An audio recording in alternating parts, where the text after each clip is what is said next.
mobile shooters. We've seen the likes of old-time classics like the Nova series, Contract Killer,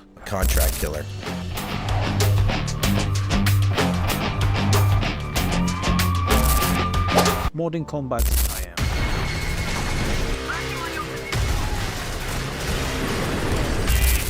all the way to current-day heavy hitters in Free Fire, PUBG, Call of Duty Mobile, Warzone Mobile, Fortnite, Bloodstrike, and the like.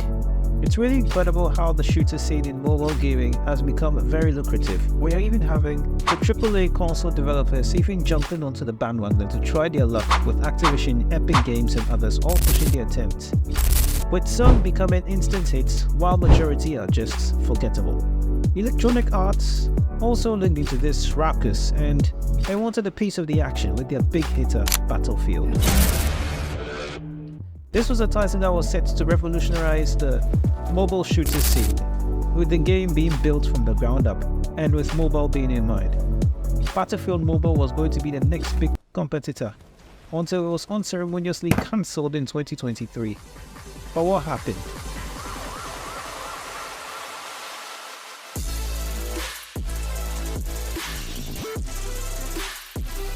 Let's take a little flashback into the late 2000s and early 2010s. Mobile gaming was beginning to take proper shape, with many of the AAA companies beginning to take interest in the potential of mobile gaming. EA also jumped in, experimenting and finding success with their already established titles on mobile with The Sims, Need for Speed, and FIFA. Fast forward into the late 2010s, and now the big console titles have become massive juggernauts on mobile. PUBG being the first on mobile,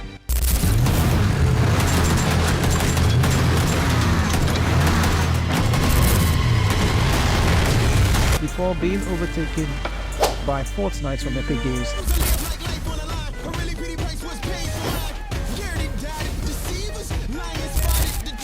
and then later on Activision's Call of Duty Mobile.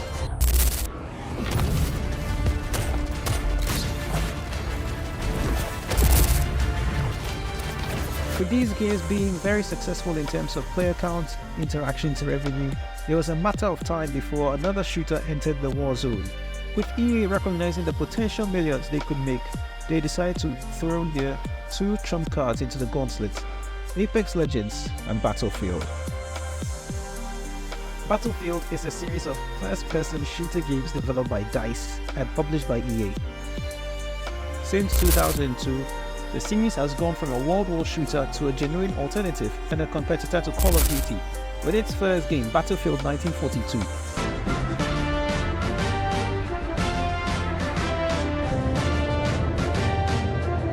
To its peak period in Battlefield 4,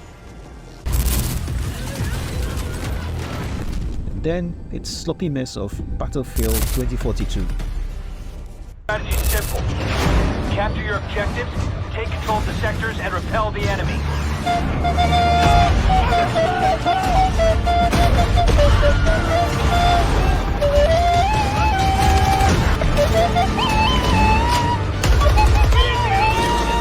I can see you, hey, what's going on? Watch out!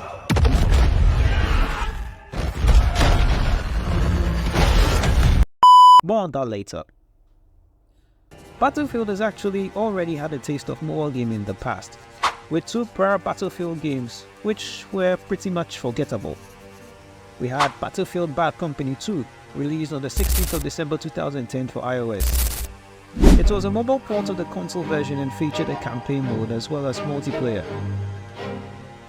It was received rather averagely with a Metacritic score of 64. There was also another Battlefield mobile game which was released 2 years later, on the 8th of February 2012, that was Battlefield 3 Aftershock, which was yet another tie-in title to Battlefield 3's mainline console launch. It had only one game mode, Team Deathmatch, and was negatively received by the player base. It was that bad that it got pulled from the Apple App Store on the 31st of March 2012, just a mere month after launch. Moving on, and it's 2021. Call of Duty Mobile was still smashing records. PUBG and Free Fire were raking in millions of players daily. It is at this point that rumors start circulating that EA planned to bring a well-known first-person shooter game to mobile, and that was not Apex Legends. In April of 2021, Battlefield Mobile was announced as a fully fledged traditional Battlefield experience on mobile. It was built from the ground up with Unreal Engine 4 and would feature all classic Battlefield content such as game modes including Conquest, Team Deathmatch and more, maps, vehicles, class system and destructible environments. The hype was everywhere. Industrial Toys, a small studio established in 2012 and acquired by EA in 2018, were put in charge of development. And to add to the excitement, a limited time beta was set for November of 2021.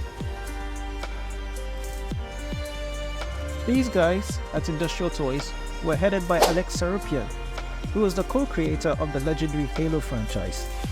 They already had two games under the Industrial Toys banner, Midnight Star and Midnight Star Renegade, which were two sci-fi shooter games for mobile. With that, news on the game became radio silent. Nothing about the game was known to the public eye outside the beta tests that were conducted. Everything seemed to be fine, with a few assurances from insiders stating that the game was in deep development and everything was going on as scheduled, with the release right around the corner. However, on the 31st of January 2023, Electronic Arts came up with a shock announcement that Battlefield Mobile, along with Apex Legends Mobile, was shutting down permanently.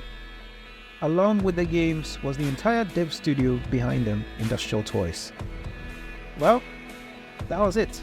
All the hype, all the build-up, the next big thing on mobile, just like that, gone up in smoke. A chance to have yet another viable competitor from the big leagues to try and push the limits on mobile and give us more room for choice. But what really happened? What led EA to suddenly pull the plug on one of the most anticipated mobile shooters in a while? In actual fact, there are quite a handful. First, the outcome and negative reception of the beta. Well, betas, actually. You see, two beta tests were held. One closed, which wasn't really publicly made known, and then there was the limited open beta, which they hyped up. Both betas had mixed to negative feedback from the testers. The closed beta test was plagued with frame rate problems, graphical rendering errors, crashes, and a poor hit detection system. By the time the open beta test came around, majority of the issues were fixed, but it led to even more severe problems, including increased loading times, freezing controls, and even more optimization issues. You see, the game was built in Unreal Engine, which is fairly easy to use, but quite tough to optimize across a large set of devices, especially Androids. Again, Battlefield 2042. Well, in actual fact, the prior mainline Battlefield entries after Battlefield 1. In 2018, EA released Battlefield 5, and it wasn't really that great.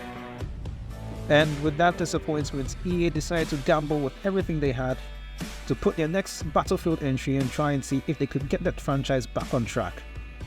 Battlefield 2042 went in, and say that the game was a massive disappointment is an understatement.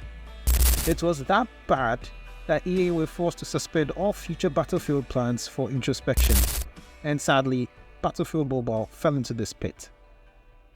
Then again, Apple's changes to the IDFA system made it almost impossible for the developer team to acquire metrics. Basically, the IDFA, or Identifier for Advertisers, is a unique identifier system that is randomly generated for every Apple device out there. It was made primarily for advertising purposes, for advertisers to track user engagement with ads, metrics with app installations and all that. So for this, the dev team had to measure the hype through this system, collecting metrics and interactions from ads. But then, Apple went ahead to kill it entirely. Starting from the iOS 14.5 updates, the IDFA rules were changed drastically, meaning tracking metrics like ad spread and ad engagement were now insanely difficult to do on Apple devices. So basically, Apple just went in, flipped the switch, and it wasn't that much, but it did come with massive damage to advertisers. Before the iOS 14.5 rule changes for the IDFA, It was by default made compulsory, although some users were still able to opt out. However, after the rule changes, users had to explicitly agree to enter the IDFA program, and majority of the users in the United States did not. 96% in fact. Now, with Apple's changes to the IDFA policy, coupled with the failure of Battlefield 2042 and the mixed negative reaction from the beta tests, and of course general challenges in keeping up with dev time and costs, it was clear that EA had to pull the plug. At the end of the day, in my own personal opinion, Battlefield Mobile really had potential. Another big shot entering the mobile leagues to try and give competition to the other shooters out there on mobile. I did participate in the limited beta back then, and I even have a video of it on the channel. Despite its flaws, it could have come out as a great alternative out there, as Battlefield is already on its own a uniquely different experience from games like Call of Duty. But sadly, this little saga teaches us the harsh and confusing reality of creating standalone mobile ports of popular console franchises. Most of these AAA companies tend to either underestimate or overestimate the mobile audience and sometimes come up with half-baked or overbent results. The key is mobile first, so everything ranging from controls, optimization, gameplay, UI and even monetization models must be heavily considered. But then again, at the same time, in trying to port over to mobile, the core features and experience from the mainline franchise must be kept or not severely compromised, or else it would feel like two different universes out there. There's a very thin line separating these two worlds that have been treaded upon by many, majority of whom which have failed. Only a handful of games have encapsulated the core console PC experience on mobile, and they do it very well. Games like PUBG, Fortnite and of course Call of Duty Mobile and Warzone Mobile. Unfortunately, such was the fate of Battlefield Mobile. Its untimely fate met due to said factors, and possibly a good unique experience and somewhat successful talented studio was lost in the process. Its spirit lives on though, and with the Battlefield killer Delta Force making its big foray into the scene, one can only hope that there is a battlefield worth fighting for and dying on.